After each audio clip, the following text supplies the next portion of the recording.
Hello, friends. Welcome back to another episode of Jonah and the Pod. Today, I have a very special guest, and we have a very special audience. My very special guest is someone that I've known since year 7. We've known each other for a while. We've been in and out of each other's lives for a while, but I randomly started going to church, and now we're here. So everyone, please welcome Rowana. Hi. Round of applause. Round of applause. Welcome. Thank you. I will get you. I know you don't want to do this, but I'll get you to do it anyway. Intro. Just introduce yourself. Okay. My name is Rowana. I am 25. I work at a Christian organization. I do like some ministry planning and admin and like some cross-cultural work, which is fun. Yeah. What That's like kind of everything. Did you say your age? 25. Yes. What do I like to do? I like to play piano. I'm not very good at it, but I do enjoy that. Yeah. You don't like to sing or anything like that? No. Rowana is the singing as well. Singing's in there. A worship leader at our church. Wonderful voice.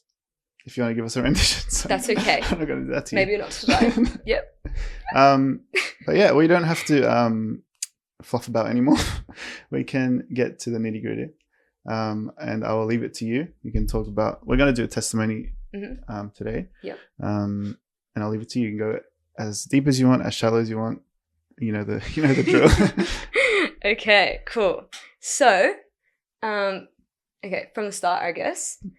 So I was blessed to grow up in a family that loved God. My parents were like super heavily involved in church and stuff.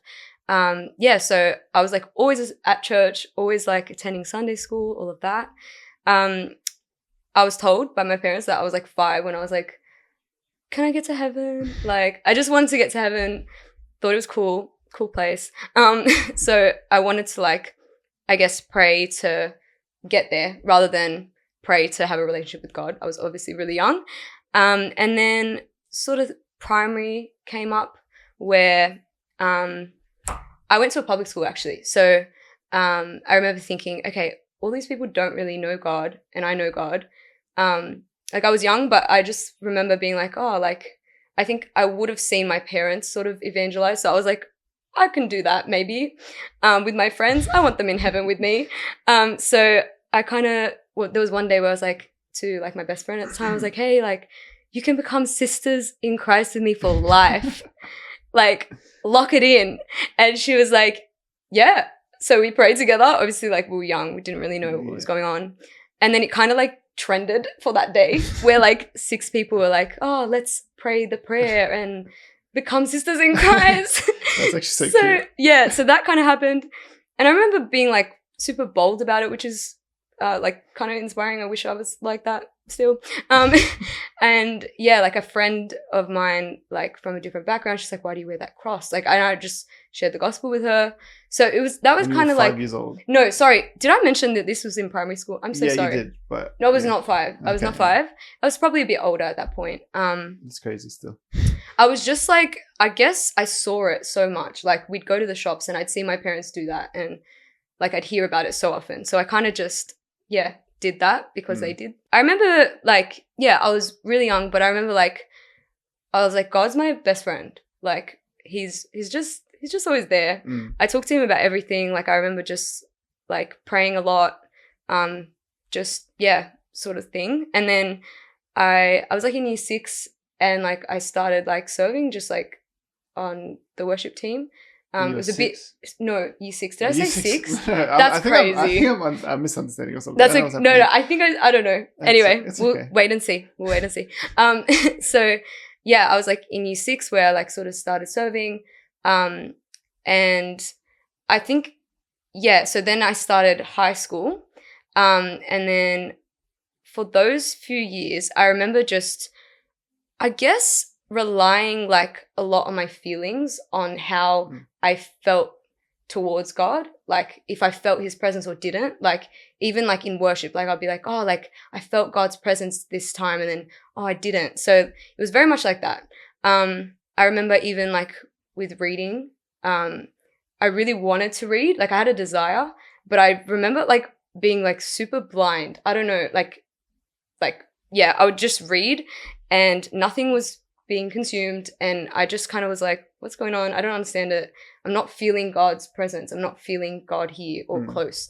And so like, yeah, I remember one night I was like really annoyed about that, and I was like, hey Dad, how do I do this? Like what to do? And he was just kind of like, this has stuck with me like to now. He was just like, read when you don't feel like it and invite God, like ask him to speak to you. So I guess I tried that a little bit. I don't think I really, for the first few years, like I was still praying and all of that. I just don't think God's word was like really, I was being spoken to, even if maybe I was distracted or not hearing, or my eyes weren't open yet. And so in like 2015, so I was 15, I think, or like 14, I don't know. But yeah, I broke my phone, like it broke somehow. And I remember going, oh, like I'm like a super nostalgic person. So like I remember like taking photos of like pretty sunsets and whatever and being like, oh, all of them are gone, what to do? And I was just kind of like sad about it. And then I realized that that was really silly to be sad about. And it was kind of just like such a mundane thing. But like I was just very like, oh, that's odd. I shouldn't be focused on that.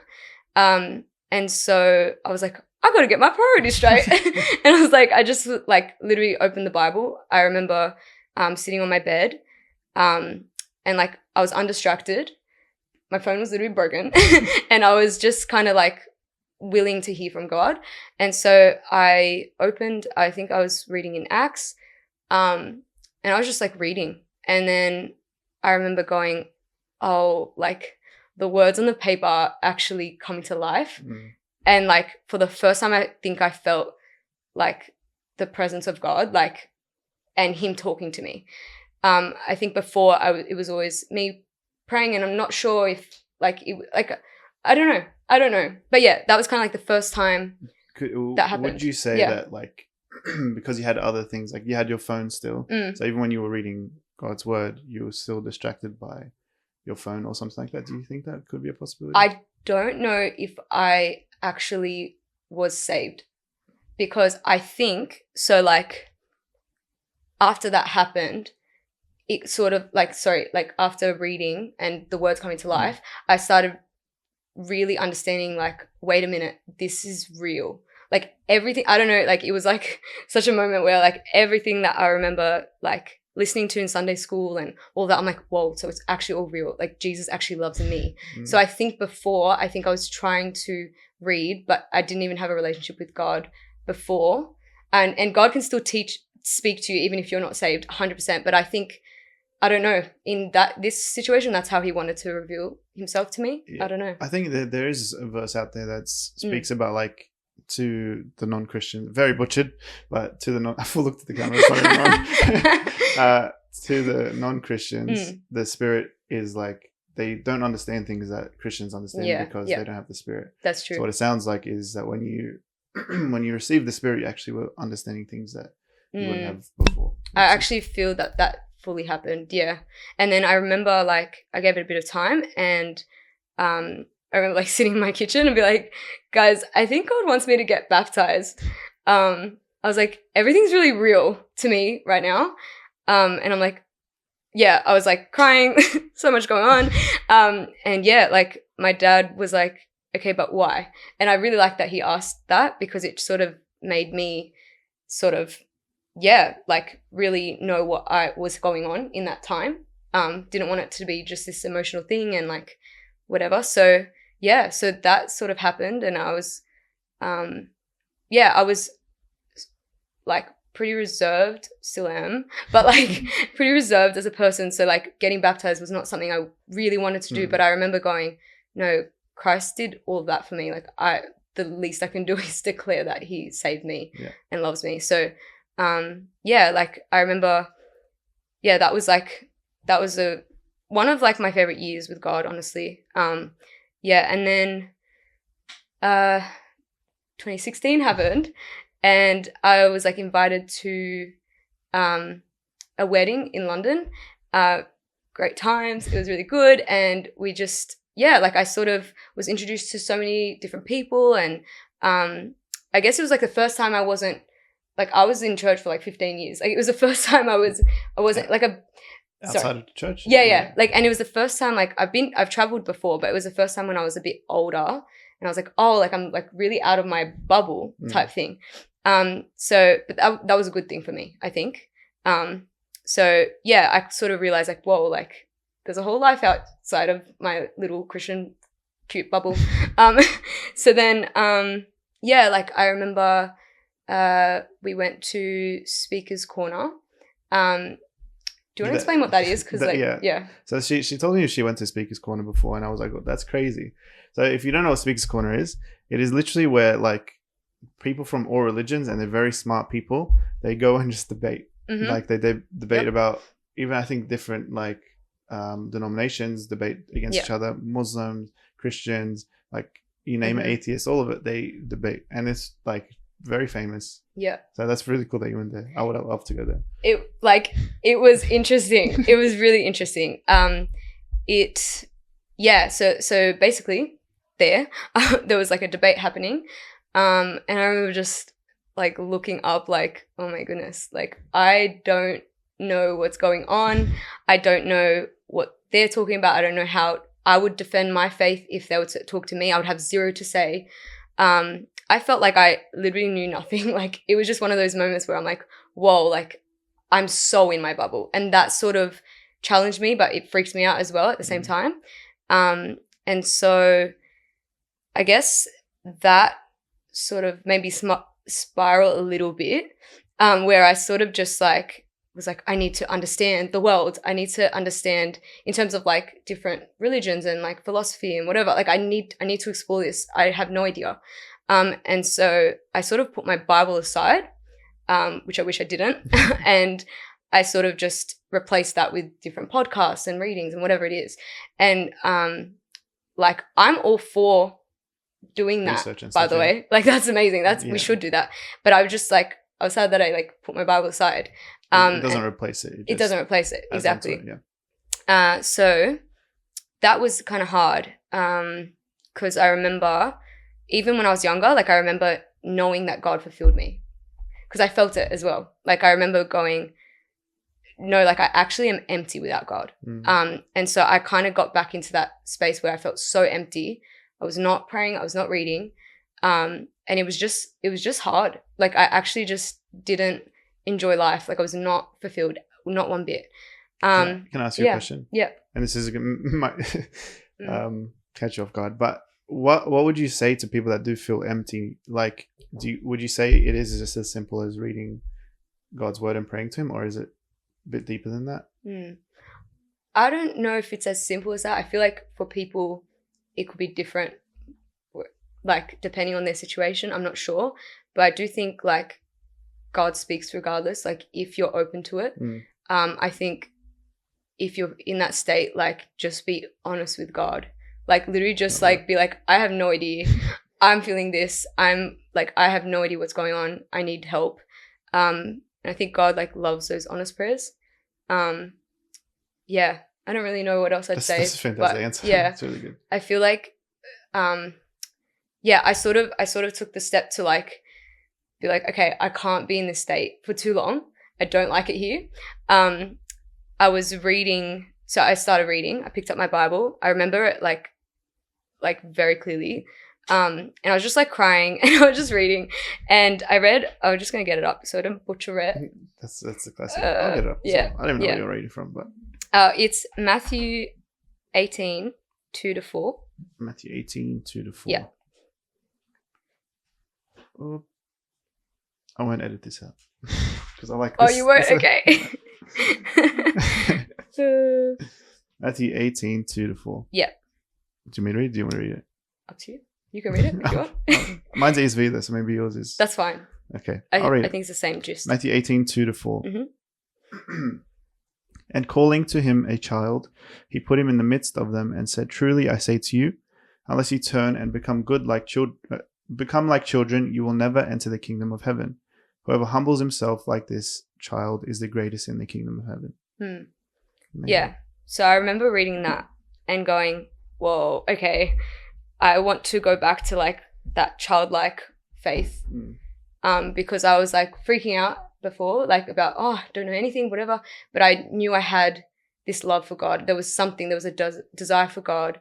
And I know that's not enough. You need the word, you need all these things, but I just wanted to almost be back in that place where I felt, that, I don't know. I just wanted to be back there. I think that like a good, what's the word? Like a good, what's, I guess metaphor, not a metaphor, analogy or comparison is like when you go into those moments, I think it's actually more important to go to God without having the like, it might sound a bit weird, but without having the intention to read or pray or whatever it is, but go to him like he is your dad. Yeah. And I think that's probably why he's saying like, come to me like you're a child and don't come to, he doesn't say this, but he's pretty much saying this, don't come to me like you're a Pharisee. Yes. Where you are reading and you're doing all these things that are correct and you know so much.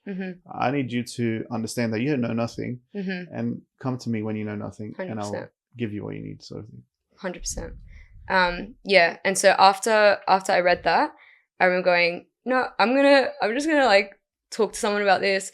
So I like prayed about it and all that, and then like I just told my mom, I was basically like, I feel so far from God, I'm so empty, I need help. And she basically prayed for me, and I feel like that sometimes it's like, oh, it's a prayer, but like it really gave me so much hope. And I just felt like, okay, God still wants me. It's gonna be all right. And so after that, I still remember like this inconsistent feeling of like the whole feelings thing again, where I'm like, oh, close to God, not close to God. I didn't really understand my position in Christ, I don't think.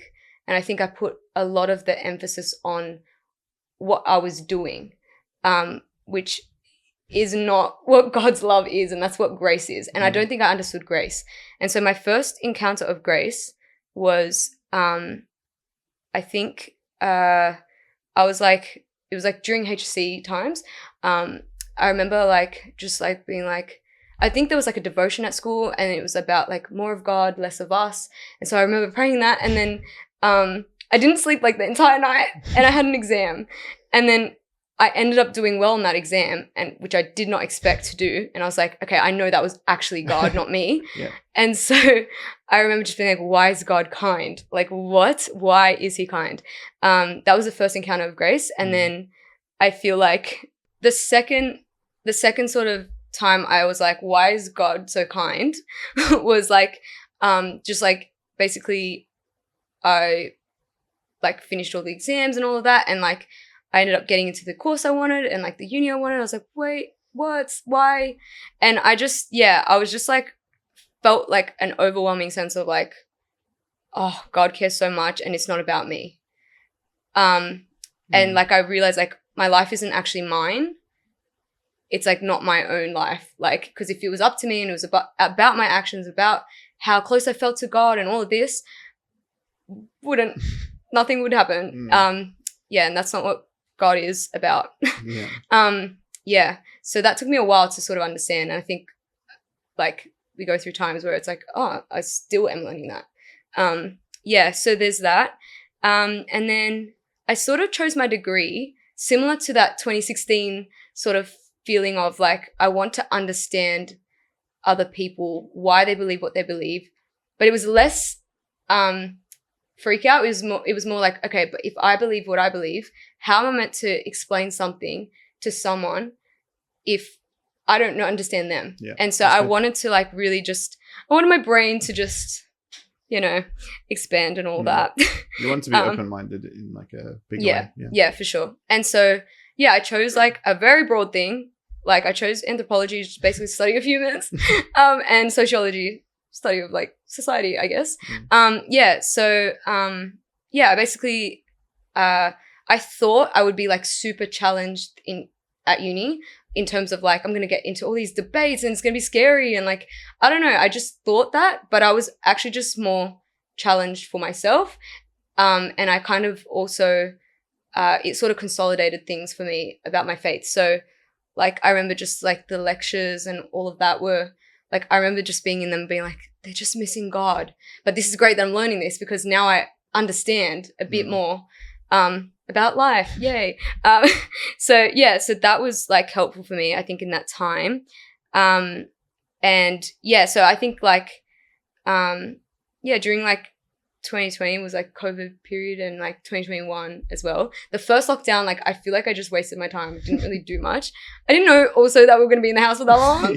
But 2021, I was like, wait, I should use my time well. And I think it was like early days of like Graceway, and like everyone was like super, like I was just so encouraged by everyone. I was so like inspired to like read and understand and and like share with everyone. Like I would love to just be in those conversations, and that was like very frequent, and I loved that. So yeah, like a couple of us like we would just open the word together, like be on Zoom, and like just I loved it. And then I sort of like took it on for myself, just trying to like read and understand why I believe what I believe. And it was like I was like, whoa, okay, God's word is crazy. This is crazy.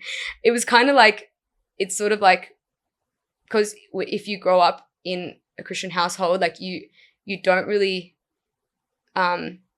you sort of like, it's sort of flipped almost. Like, so like I was kind of reading the Bible and going, oh, these are the values that, like, this is where it is come from. This is where it's come from. This is where it comes from. I couldn't even say it. Okay. Yeah. And so, so like that, that really like helped to sort of go, okay, I believe this because of this.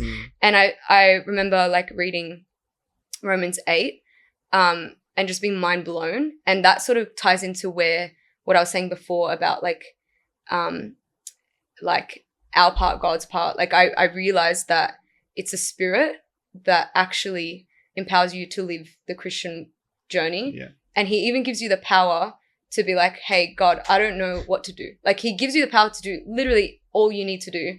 And so that sort of changed my life. Yeah, that really changed my life. Before you get into this, let's break it down real quick. So what you're saying, this is what I'm realizing. Is that when you were young, you had like this, you didn't really know God, but you knew about God and you saw what your parents did. So you wanted to replicate that. So in primary school, you were doing that. And it was in whatever way, like it may not have been the correct way, but your heart was like, it was pretty good. Like in that time, you had a childlike faith, but you didn't really know what the faith was in. Truly. And then we'll skip a few, but then you go into high school, 2015, 14, 15, something. And your phone breaks. Yeah. So mundane, so like ordinary, but ooh, okay. That's how it sounded when it broke. That's probably crazy. How it broke. That's how it broke. Okay. No, you're fine. True. Yeah. So what's interesting is that your phone breaking actually sets you up for like the rest of your life. It's true. Is that crazy? It's so small, but yes. Yeah. So true. Firstly, God is sovereign. He knows like even the smallest things actually have the biggest impact. True. Yeah. But what's also more interesting is that you sort of went back to the childlike faith. Like you're like, even though before it wasn't a faith in the correct things, it was more like a faith in your parents. Like it's what they believe is correct. Yeah. But you also went back to that. God is like, no, you need this childlike faith, but you need to have it in me. Yes. And then it sort of went full circle in that way. But it's crazy how it all happened from a broken phone. Literally set you up for the rest of your life. It's crazy. Anyway, so stop breaking your phones, guys. It could be good. Could be good. Could be good for you. Don't do that. It probably is. So basically, that sort of period was that for me. And that's basically my testimony. Like ever since then, like God continues to teach me. It is such a journey. And when you think sometimes that you know something, you don't, or you'll forget. And he just continues to teach me. I learned to just be honest with God. yeah, like that childlike honesty, like kids don't think, they just do. And so like I think do that, think is fine, but like also just being honest and yeah, just having that purity before God, like, God, I don't know what I'm doing, God, I'm struggling, like all of that. That's really helped me in my journey. And understanding that it's actually God's love for me that sustains me. It's not my love for God, because if it's about my love for God, it's literally, it has no foundation. It will crumble. Or you'd feel that inconsistency, which I felt for so many years, and I wish I knew this then, but it's okay. All good. We know it now, but I still need to learn it. So yeah, those are like the main things. Can I ask you, Sure. you don't have to get into it, but what is it about Romans 8 that actually like changed your life or had the effect it did? So you like can get that, it out as well if you want. maybe, but like that, that last passage on the love of God. Let's read it, because people might not know. Oh yeah, let's do that. Let's do it. Romans 8 for all those that are wanting to flick through. It is 39 verses, so we probably won't read it all. It's actually huge, but like every part of it is amazing. Yeah. I assume you're talking about 37 or even before that. Honestly, it's hard for me to like be so specific about it because it was the whole thing. Let's just read the whole chapter. Let me think. I'll let you decide. I can sort of guess where you wanted to read from. Oh, maybe even just like from 37 to the end. Yeah. Is that what you were gonna say or no? That's what I said. Yeah. Oh, sorry. I don't remember that. I'm so sorry. It's okay. I looked at Bella and I was like, okay, yeah. You can read it if you want. Okay, I can read it. Yeah. All right. Yep. So, no, in all these things we are more than conquerors through him who loved us. For I am sure that neither death nor life, nor angels, nor rulers, nor things present, nor things present, nor things to come, nor powers, nor height, nor depth, nor anything else in all creation will be able to separate. I'm going to start again. It's so bad. It's okay. I still even cut that out. It's okay. All right, I'm going to start again. Guys, I will. Oh.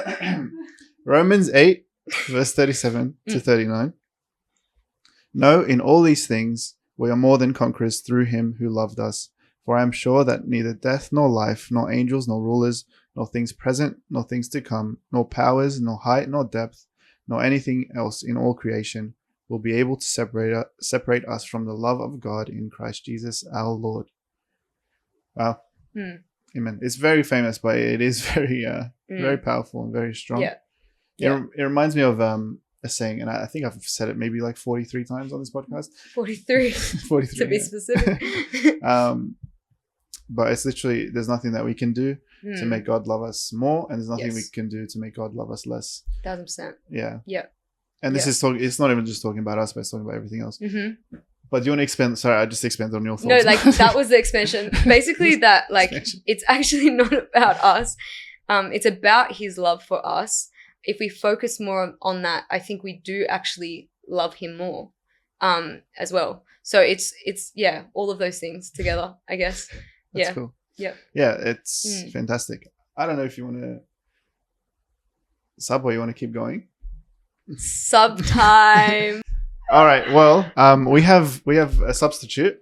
So Rowena is now behind the camera, and now we have the wonderful Bella. Wow. I didn't even do the full intro. You didn't get the whole experience. I know. Apologize. I'm upset. Jonah, do just better. told me not to do it. Refund. But I'll get you to introduce yourself, Okay. and then we can go into your testimony. I'm Bella. I'm 28. I work for the federal government. I'm not going to say where I work. Yeah, that's fine. I realized that after you did that. And I like reading. That's my whole hobby. That's it. Very good. Well, if that's it, then we can not dilly-dally anymore. Okay. We can get into it. Yeah, I guess the exact same thing I said to Rowena. You can go as deep or as shallow, as long, as short, whatever you prefer, into your testimony. Okay. So I think I grew up, I was like, since I was young, I always felt like maybe like not good enough and stuff like that. So I make this joke where I'm like, I was born depressed. Like, I shouldn't say that. I don't want to laugh. But Yeah. Okay, Like, yeah. I shouldn't say it, but I think like when I look back on my life, like I've always been like a sad person. I think I grew up too fast. I was very like mature and independent. Like, my mom tells stories of her like trying to dress me or do my hair like when I was 3 years old, and I would be like, no, I can do it myself. Wow, okay. Like, so I was always like that, and I think I was always like good at being alone because I felt like my parents weren't really there. Like, it was just me and my brother most of the time. So we're very close. So what do I do now? No, I'll keep going. Yeah, so I think when I look back on my life, I can see God's hand in my life from the beginning. Like, I didn't see it at the moment. Like, I didn't grow up Christian. Like, my parents were culturally Catholic, so I did know about God and stuff. We went to church like for special occasions sometimes and whatever. But I wasn't really like a believer. I didn't really care either way whether God existed or not. And that was like most of my life. Yeah, where I didn't really have any thoughts either way about God. And I think I grew up in the world a lot, like doing stuff. Yeah, like I was very non-Christian, I would say, until I think in year 7 I moved to an Adventist school, so it was like Christian, and then that was probably the first time I kind of encountered who God is, like, properly, I guess, because it's very different to Catholic, I guess. So I learned stuff there. Like, we used to do this thing every year where it's called Week of Spiritual Emphasis. So like for the whole week we would do like a service for the whole morning, and it would be like really like in depth in whatever the topic was. And I think there was a time, I think probably in year 10, where it actually like hit me. So I think in school I wasn't like, I was, okay, no, I shouldn't say that. I was always nice, but I wasn't, I was also mean. Yeah. So I think I was mean in school as well. Really? Primary school, yeah. Yeah, yeah. Oh, this is in high school. No, but it's fine. Yeah, I'm yeah. just saying it's okay. So I think when I look back at my character, I can see how I've changed a lot over time. So I'm grateful for that. Yeah. But yeah, I've always been sensitive my whole life. So I think I always took on people's emotions and like was really empathetic. So I think as I grew up, I became really hardened because I was trying to protect myself. So I wouldn't really like be deep with people. It was very like superficial relationships and everything. So in year 10, that was probably like the first time that like the concept of God like really kind of hit me. But even then I didn't do anything to change my life or anything. It was just like a moment, and then I forgot about it pretty much. But then, so that school, they closed down. So year 10 was my last year there. So we found out like in the middle of the year, like that we couldn't keep going there.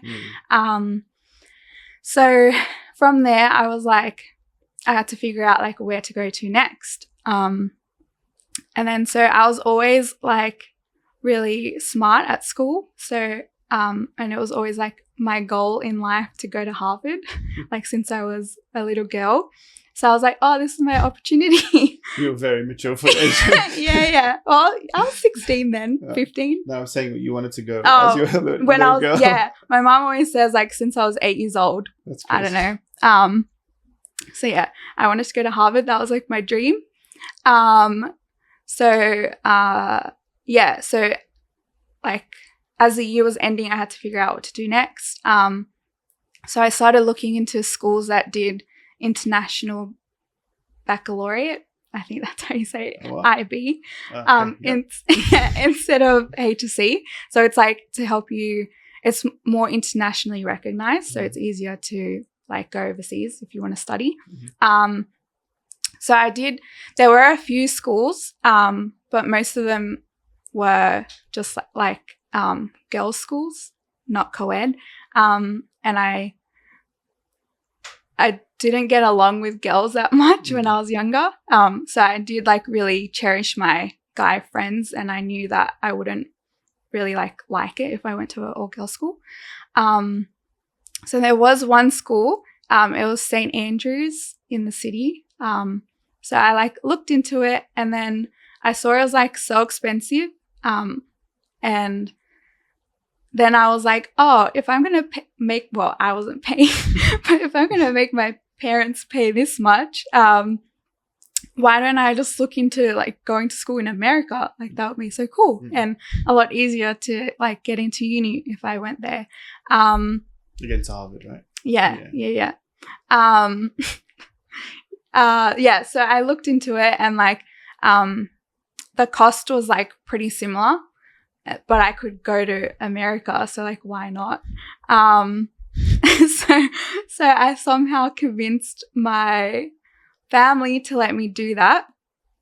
But I had to like pick where I wanted to go. Obviously, like there were so many options.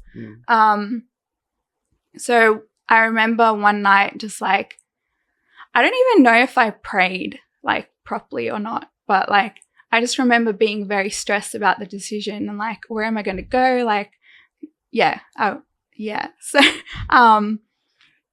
so one night after that, I had a dream about this school, and it was like in New York, and it was, I think in the dream I just knew that like it was in New York and it was Christian. It's like, I don't know how I knew that in the dream. I don't remember. That's very interesting. Yeah, it was just like really random. So then I woke up the next day, and like I looked at all the different options that I had like collected over time. And I saw like a few that kind of fit that. So I narrowed it down to like, I think 3. So when I finished school in year 10, I went to New York with my mom to check them out and to do like interviews to see if I like get into the school and whatever. So we went to the first school, and then like when I got there, I just kind of knew that that was the one that like was in my dream, like that I should go That's to. crazy, yeah. So I kind of like did the interview with the principal and stuff, and then they looked at my like grades and whatever, and then they kind of like offered me a spot like straight away, like on the spot. And then I just knew that that was the one. So I was like to my mom, yeah, we won't go look at the other ones. Like I already know that I want to go there. So it was pretty crazy because I'm not good at decisions. So like, I was so like confident in that decision that like, yeah, I was going to go there.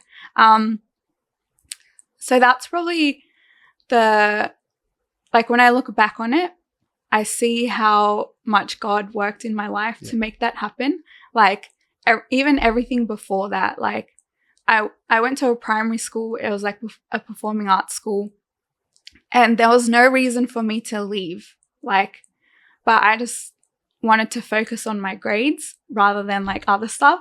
So I told my mom like, oh, I want to move school. So then I moved school. And then I actually went to an all-girls school for like 2 months, and then I hated it. So that's how I ended up at the Sydney Adventist School. And then which was so random because like it was in the middle of the year, so that's why I had to go to like some random school, right? And then from there they closed down, so I had to go to America. Well, I didn't have to. Yeah. But yeah, when I look at it, I'm just like, whoa. And even going to America, like it was not going to happen. But God really worked in like my parents' lives and even like my brother and everything. And somehow like it worked out. Like it was really expensive and everything. Like, yeah. But God provided. He really did. Yeah. And it's crazy. So yeah, I got to the school and I think I was still not a good person. Like that's in summary. So I think I had to go there. I was always really shy and everything. So I had to go there and I had to become myself, like, which was really crazy and hard. Do you think you weren't yourself beforehand? Like, were you just like? I think before that, I was probably like really influenced by the people around me. Like, I didn't have good people around me, and I guess I tried to fit into that. But like, this was my first opportunity to like be my own person. Like, literally going to boarding school, living by myself. Like, well, not by myself, but yeah, separate. So I think I made a decision. It's a okay decision, yeah. Yeah. To do that, to like try find who I am, because I think I've always like not really like, it's not that I didn't understand who I was, but I really struggled with who I was. Because like, yeah, I experienced a lot of like traumatic things, I guess, and I wasn't like happy as a person, and I had like really bad anxiety as well. So I think it was like my first opportunity to try like be a person by myself. Like a clean slate. Yeah. So yeah, I went to that boarding school in New York for year 11 and 12. And then it was a Christian boarding school, so we did like chapel every single day, and I had to go to church on Sundays as well. So I think that's when I really started learning about like who God was, and all the teachers and all the employees were Christian. And I think that's the first time I saw like what it meant to be a Christian, which was like crazy to me. Like, I don't know, I've never seen that before. Because all you've seen is cultural Christians? Yeah. And even then it's just like, what even? What is it? Yeah. That's it. Yeah. So I think I was amazed by the people. Not really the students, but it was like the teachers had a big impact on me. And I did have a really good friend that I made there. And when I had like spring break or Christmas break or whatever, I used to go to her house and stay with her family. And her family was Christian. And I think that's the first time I experienced God's love through her parents. That's cool. Like, I still think about them today. Like, I don't know, they were so good to me and they didn't have to be.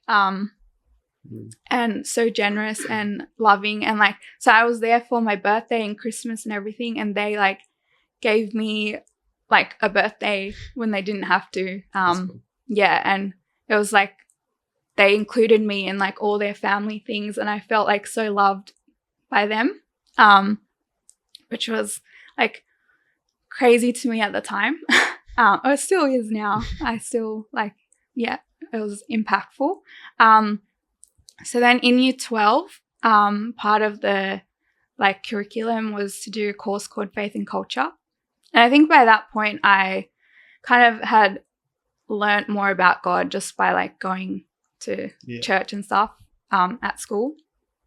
So in that course we like looked at different religions and worldviews and like schools of thought and whatever. And I think as a person, that's like, I was very intellectual like back then. I don't think I am anymore, to be honest. Back then. No, back then I was more.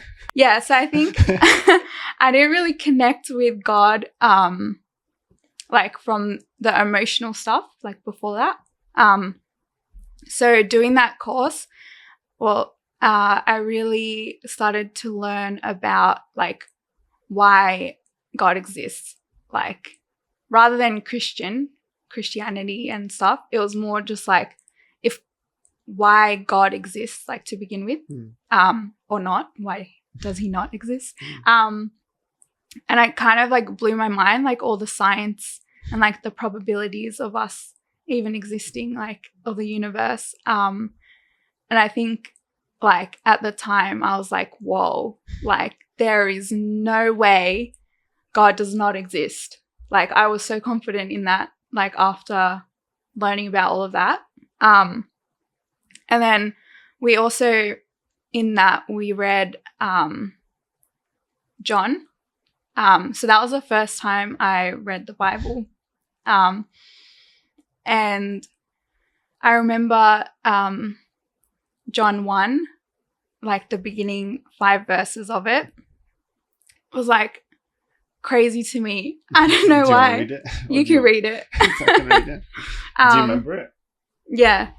Do you In the remember beginning first- was the word, and the word was God. No, continue. Continue on to it. Nah. But I have a tattoo of part of it. The one that we can't read. The really bad one. Let's say that. No, it's really bad. Let me get it up. John 1:1-5. Yeah. All right. My throat is like really dry. I don't know why. Same. I keep like, why is my mouth dry? I'm like, That's all right. saliva. All right. John 1:1-5. In the beginning was the Word, and the Word was with God, and the Word was God. He was in the beginning with God. All things were made through him, and without him was not anything made that was made. In him was life, and the life was the light of men. The light shines in the darkness, and the darkness has not overcome it. Yeah. I was like, whoa. Yeah. Like, I think, yeah, because I was like so depressed, like as a person. I think, so that's what I ended up getting the tattoo of John 1:5, where the light shines in the darkness and the darkness has not overcome it. I think at the time it like really hit me. It was like, God is the light and nothing, like darkness doesn't exist because it's just the absence of light, right? Yeah. So it just like really hit me, and I was like, whoa, like nothing can overcome that. So John is like my favorite book. Gospel. Yeah. Yeah, it just really hit me at the time. And I think I've always, like since then, every time I've read the Bible, I've just like understood it.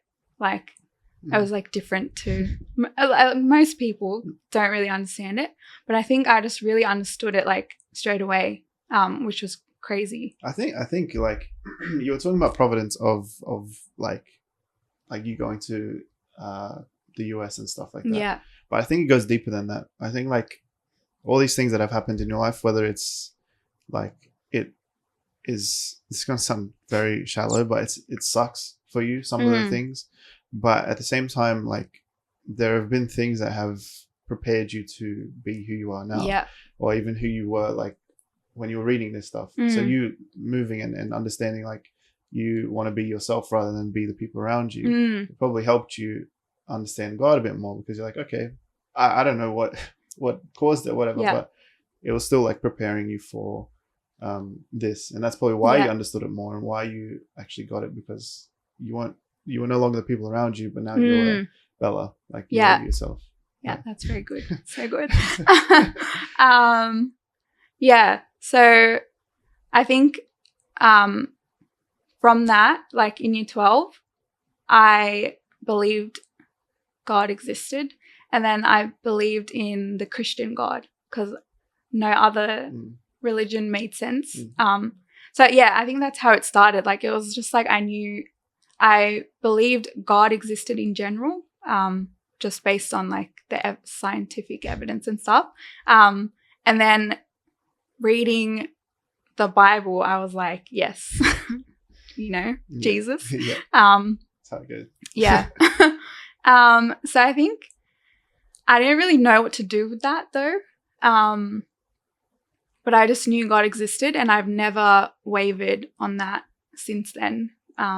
Because it was just like there was no way that he doesn't exist. So yeah, I graduated, and then life circumstances brought me back to Australia. I didn't go to Harvard. I actually didn't want to go to Harvard after I was there for like a year. What's it, the US that sucked, or just everything? No, it was just like when I when I learnt more about like the people that go there.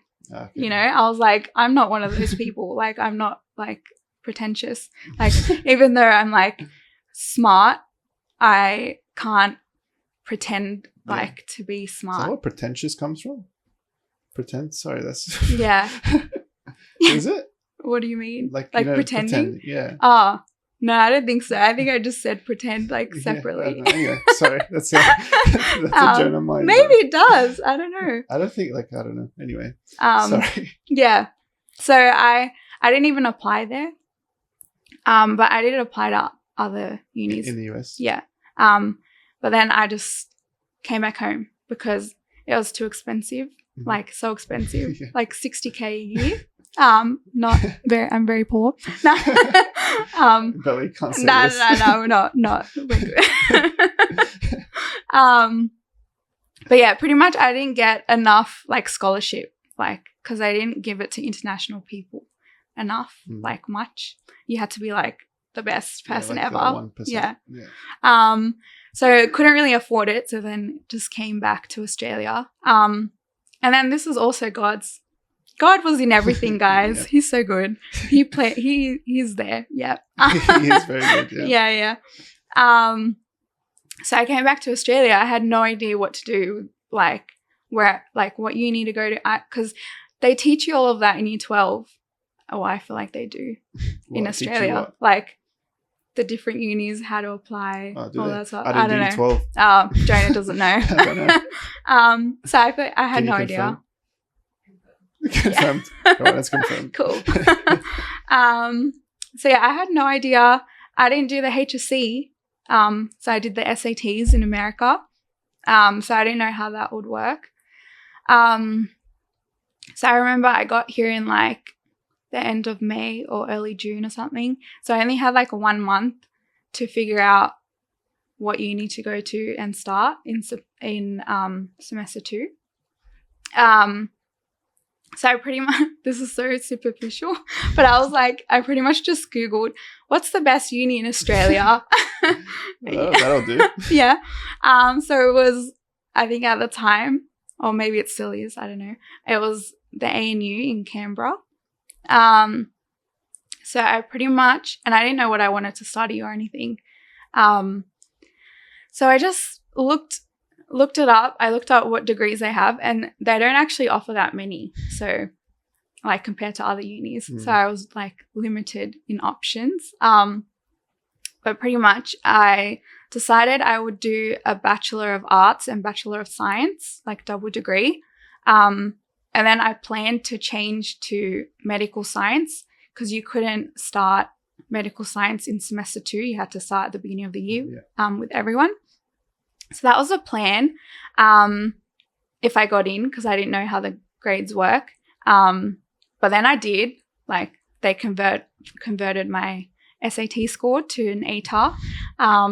So then I got in and that was cool. I was like, Mom, I'm going to Canberra. I know I just got back, but I'm leaving. So I did that a month later.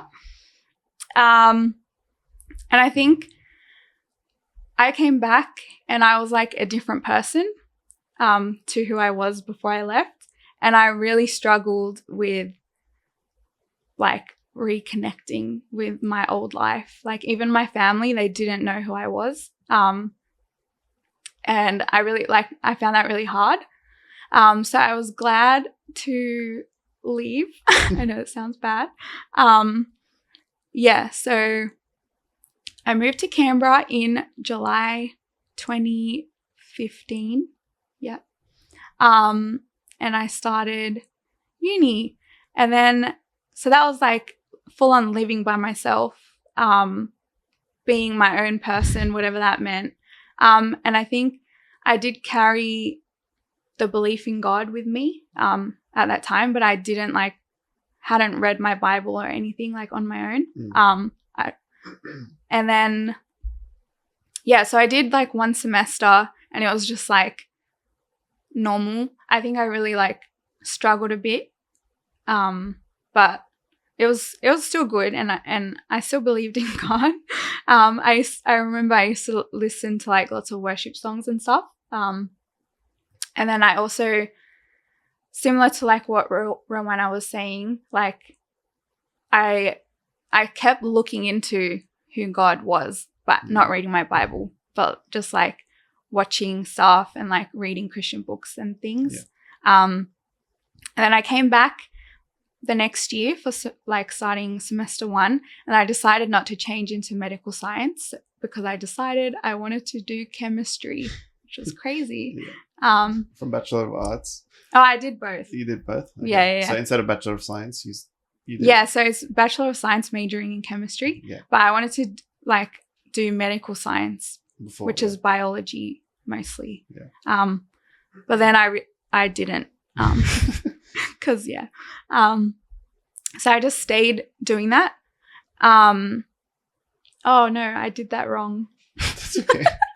You correct yourself. No. Okay. So I went to uni and I was like, I wanted to do English and philosophy. Oh wow. Okay. Yeah. That's So random, yeah, so that's what I started okay. in the Bachelor of Arts part. Yeah. But then I like hated English because I was like, I just like reading books. I don't want to like You don't do write it. a book. Oh, I do You actually, do, but like anyway, that's separate. Side note. So then I changed to, I still did philosophy for the semester, but then in like the first week or two, I changed to psychology because I've always been interested in like humans and like how we work and stuff. So that was, I knew I didn't want to be a psychologist, but I've always just been interested in it. So I just did it. And then, so that's what I ended up with, psychology and chemistry as my majors. And then, so I came back the next year and that was like the first year I could do chemistry.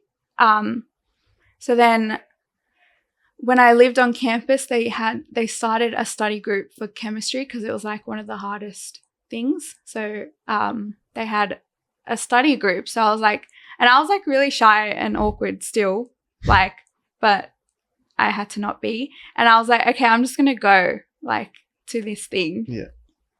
So I went to the study group and then I met like a whole bunch of other people doing chemistry. And then like a few months later, like we were kind of friends and stuff. And then it was Easter. So I like posted something on my Facebook about like Jesus. And one of the guys in the chemistry group messaged me and was like, oh, are you Christian? And I was like, yeah, I get, like, I didn't say I guess, but yeah. And he was like, oh, what church do you go to? And I was like, oh, I don't go to church because like I didn't know what to do. In Canberra still? Yeah, in Canberra, Yeah. So he was like, oh, like you should come to my church one time. And I'm like, okay. So I like went for Easter. I think I posted something on Good Friday. So then I just went on Easter. So then that was like the first time I went to church, like for myself, like not at school or whatever. And then, so I met like like a lot of the people in the chemistry study group went to that church. So I was like, whoa, like how crazy, all these Christians. So yeah, we just kind of connected and became like really close because we would study together and we were also Christian. So it was like through that and through them that I learnt so much. And like I think I really solidified my faith by going there. And I like straight away got involved in like Bible studies and everything. And I think I was always it always seemed like I knew stuff just because like I would read the Bible and it would make sense to me. But I don't think I had like a good foundation. So I think I really struggled with that because I just knew stuff and people assumed I knew stuff and like I got into leadership straight away and everything. Wow, yeah. Like I did know stuff, but I didn't feel like I was like equipped enough. Yeah, well, leadership isn't based off knowledge; it's based off a lot of other things. Yeah. So yeah, I kind of just got thrown into that, and I still wasn't really. I wasn't like, I was always sure of God. Like I said, like I didn't.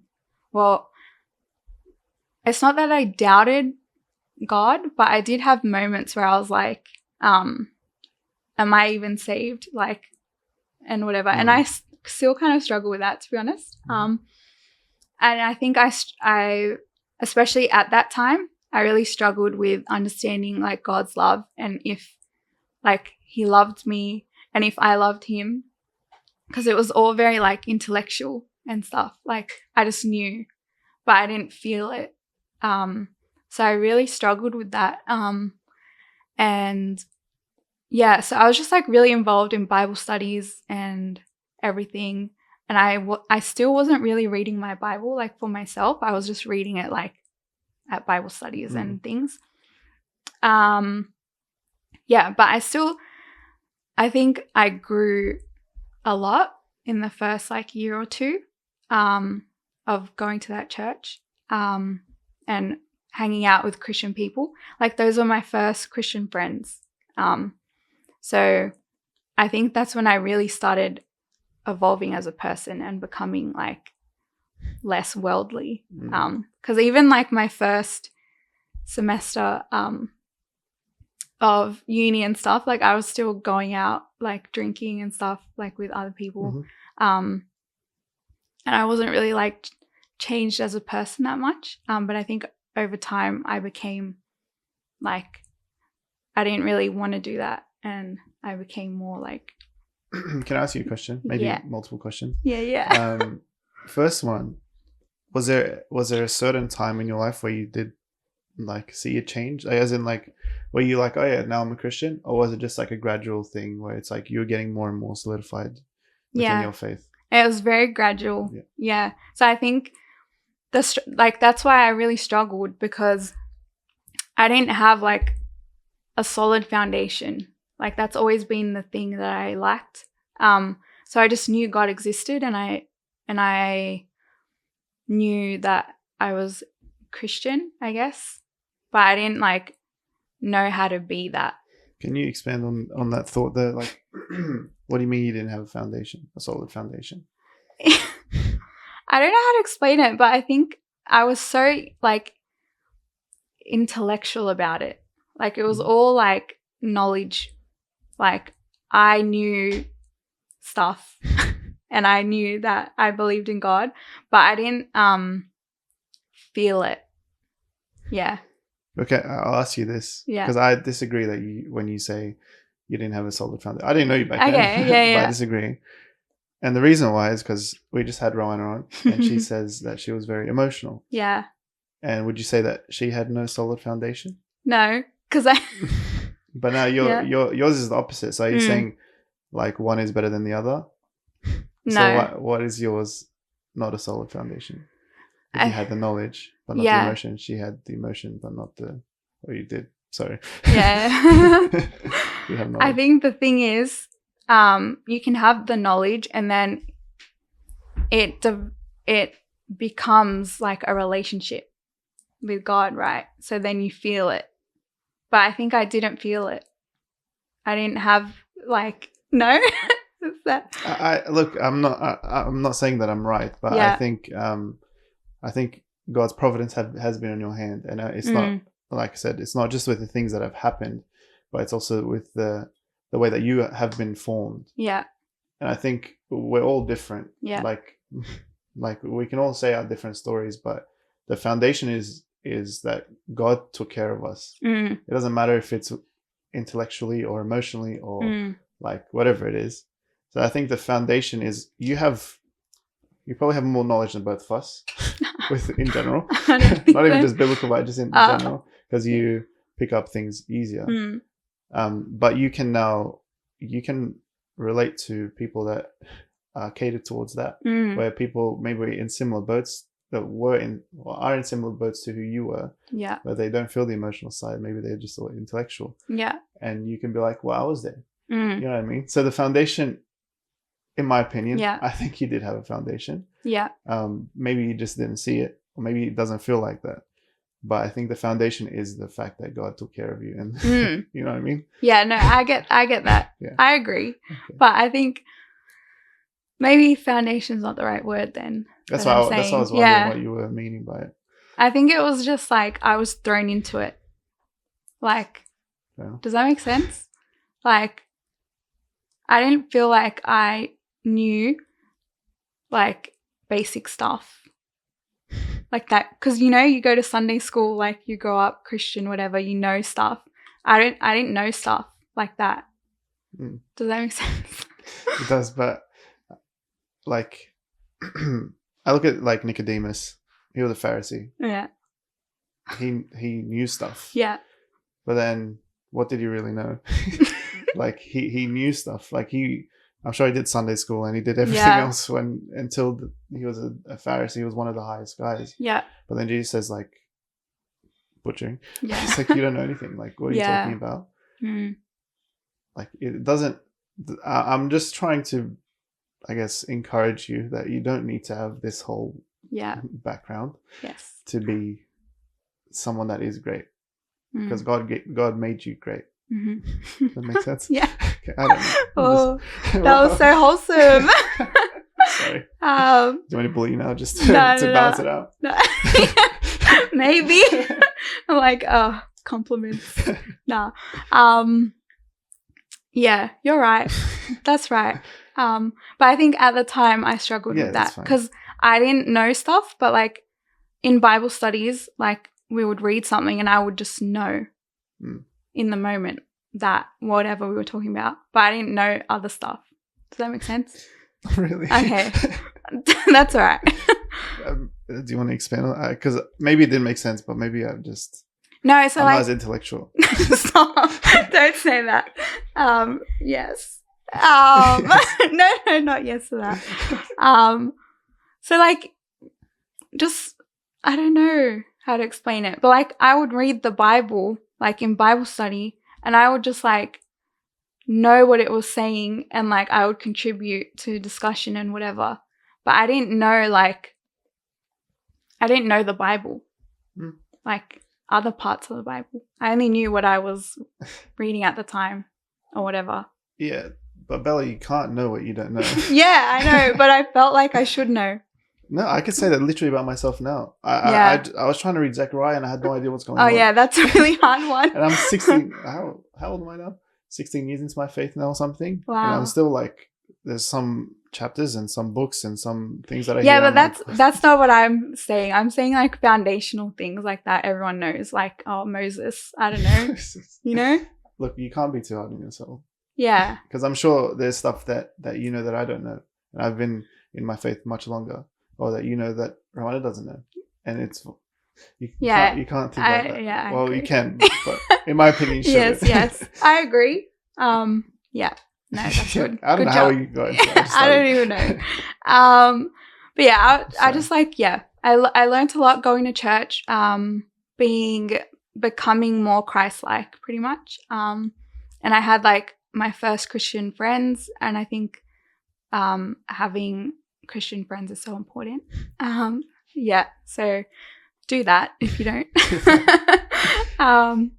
Yeah. Find the church. Yeah. The church has like just from even knowing you, but also hearing a story, like church and being around believers. Yeah.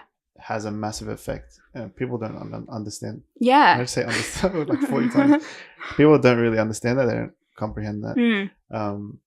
But it makes a massive difference. It does. Yeah. Also, why do I feel like we've been talking for 50 years? It hasn't been 50 years. Maybe like 45 Wow. minutes. I'm not even finished. I'll be quick. Ready? You'd have to be quick. I will.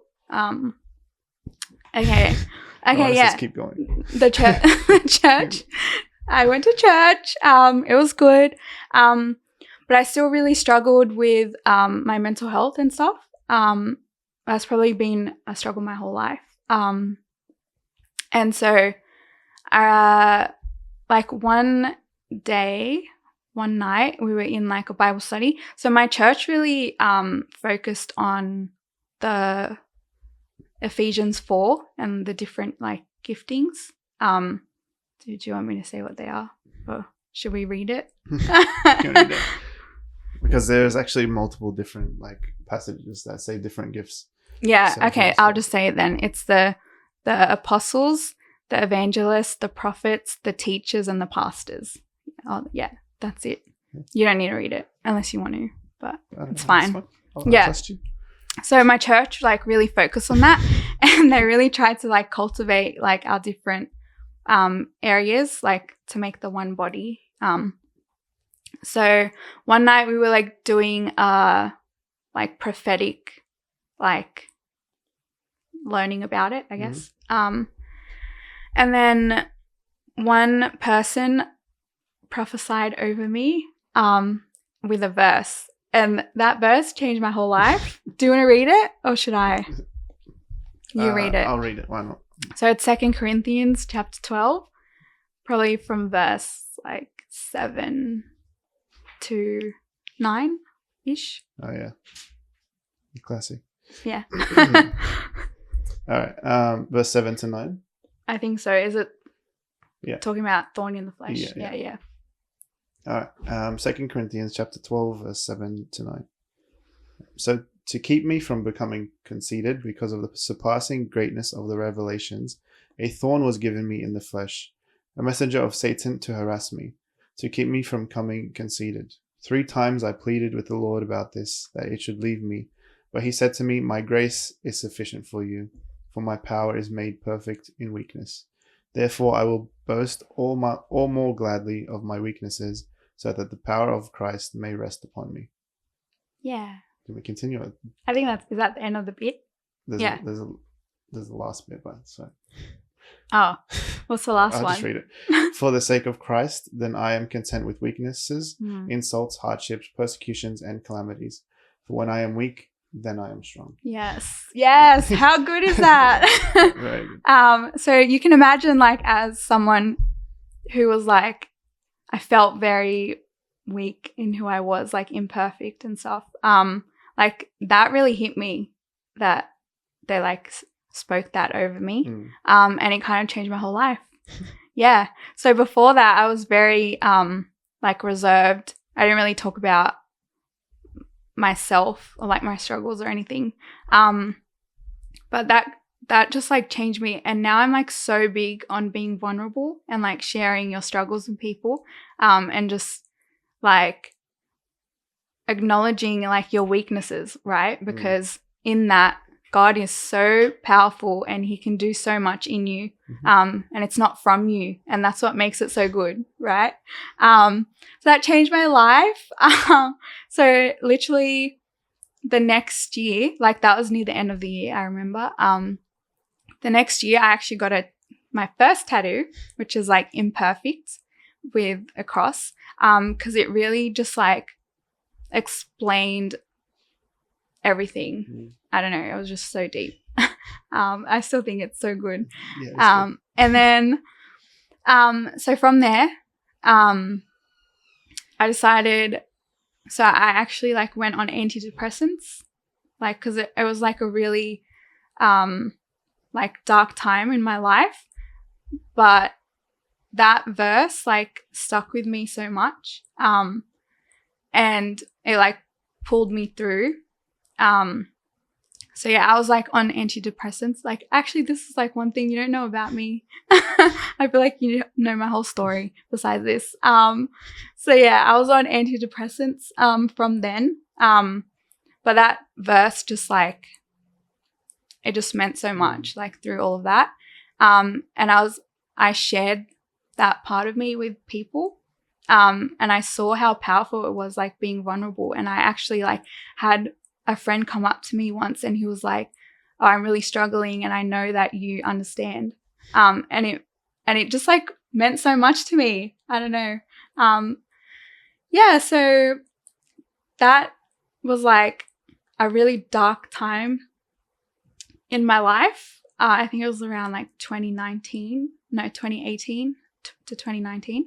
And then I graduated uni in 2019, and I was still in Canberra, so I kept going to that church like after uni. I got a job. I had a boyfriend for like many years throughout that. But then we actually, I think it was like, yeah, middle of 2020, I decided to break up with him. And that was like during COVID and everything. So I think I was like so alone because like we went to the same church, we had all the same friends and everything. And I didn't really know what to do with myself because I was like, I can't, like, yeah, I got along with guys a lot. So all my close friends were like his close friends, like guys mostly. Like I had a couple girls. So I found that really hard. Because it was like he was my best friend and I also lost my other best friends pretty much. Like not on purpose, like they didn't just be like, yeah, but it just happens because like, you know, anyway. So I was alone for like proper alone because we had lockdowns and everything. And I think that was when I really like got into God and my Bible and everything. Like I was always reading, like I would read sometimes my Bible sometimes, but I was still always reading like Christian books, like other books, and like watching not podcasts. I don't do podcasts, only yours, Jonah. Like videos and stuff. But yeah, I think I really started like reading my Bible more during that. And I also did this, like my church had this like leadership course that you could do. It was it also focused on the five gifts in Ephesians. And I think I grew, so I did that in 2020, I think. Maybe it was 2021.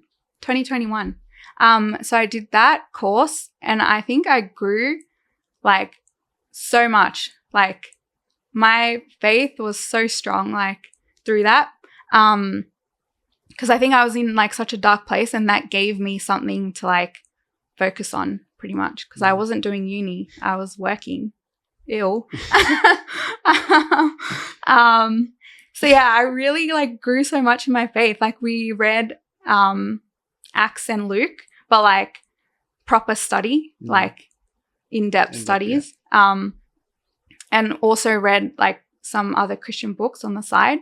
And yeah, so I think my faith was like so strong during that. And that was like when I was alone. Like I had no like friends. Like I had this boyfriend who, before, like ex-boyfriend then, but like before that, I was with him 24/7, literally. Like that was my whole life. And without it, I just like didn't know like what to do with myself. So I'm so glad that it like I focus on God. Because yeah, I think it was then that I started to understand like, oh yeah, I might not experience God in the same way other people do, but I know him and he knows me. And maybe I actually am saved because I think I didn't believe it. but I think I started to believe it then. That's amazing. Yeah. And then it just got really hard being there. So I moved back to Sydney in 2022, which was a whole nother type of hard. So I moved back with my family after not living with them for like 8 years or something by that point. Yeah, that was a lot. Yeah. That's it. That's your favorite saying. That was a lot, yeah. Because a lot of things are a lot. Yeah. Can I say something? Yeah. For this, like when you were in the COVID and you just broke up with your boyfriend and stuff, I think sometimes, I think God puts people in our lives for a reason, and I think I've seen it in your life. I've definitely experienced it for myself, where it's like these people will show you God's love. Yes. And it's a very, like, God knows what he's doing. But then there comes to a time where it's like maybe we become reliant on those people. So God is like, it's time to be reliant on me now. Like I've shown you that I love you through others, but now I need to show you that I love you through my word or through me. So I think that's what was happening in that time. And it probably You're so good at this, Jonah. Thanks, brother. So I think it just sets, like, I like what I'm imagining is just like it's slowly chipping away. That's why I'm like, your foundation is good. It was maybe it was the knowledge thing that needed to happen first. And then slowly but surely it becomes the like, okay, God is actually, like, you can emotionally feel him. You can emotionally, like, actually understand that he's there. He's not just like a thing that I know about, but now I can actually have a relationship with him. And I think it was just like a slow process, but it got you to here now. And I'm sorry it'll continues for all of us. So. That's good. I didn't want to like elaborate, but I believe that, because I think he had one of the biggest impacts on my life and my relationship with God, mostly in a good way. So and I'm sure now it's like they're both coming together. So you have a foundation now with God alone, and you have the foundation of God using other people. And from what I understand about you, I think they're coming into to play together. Exactly. So that's where we come to the end of my story. So I moved back to Sydney. I didn't go to church for a year, mostly because I was scared and I'm very awkward and shy. So the whole thing about it made me very anxious. I'm so awkward. Yes. The whole thing made me really anxious to like think about going to a church, not knowing anyone, having to do that whole thing. So like for a whole year, maybe longer than a year. When did I come to Graceway? Like, did you come before me or after me? I can't remember. Jonah. I came last September, I think. Was it that recent? Yeah. Wow. I'm so impactful. Jonah knew me. Like, I only knew you this year, to be fair. Yeah. That's because I haven't been here that long. So that was 2023. Yeah. So I didn't go to church for a while. But I think I read my Bible more in that time than I had my whole time before that. Yeah. Because I knew that I didn't want to like slip away, but I didn't know how to reconnect into a church. So yeah, God also played a role in that, and I ended up in Graceway, and I know that that's where he wanted me to be, because I won't elaborate, but that's what happened. And now I'm at Graceway, and I will say this, like, I knew that this was a place for me and that I could be, that I would be okay. And so I stopped my antidepressants last November, I think. Wow. Yeah. Which was a whole other thing. That was a lot as well. That was a lot. That was really hard. But I knew that I had a family. That's cute. Yeah. And I knew that this was where God wanted me to be. And now I'm here, and that's the end. Wow. Wow. Praise God. And that was so long. I'm so sorry. It wasn't long. It wasn't I feel like I haven't stopped talking No, and it's I can't literally- breathe. It's been, it's been an hour and 30 minutes, and there's been 2 of you, so that's good. I went for an hour. It's good. Look, both of your testimonies and stories are very different, but they're very impactful. Thank you both for coming on. I'm sure we'll see you again. I'm Probably joking, not. we might not, but it was very good.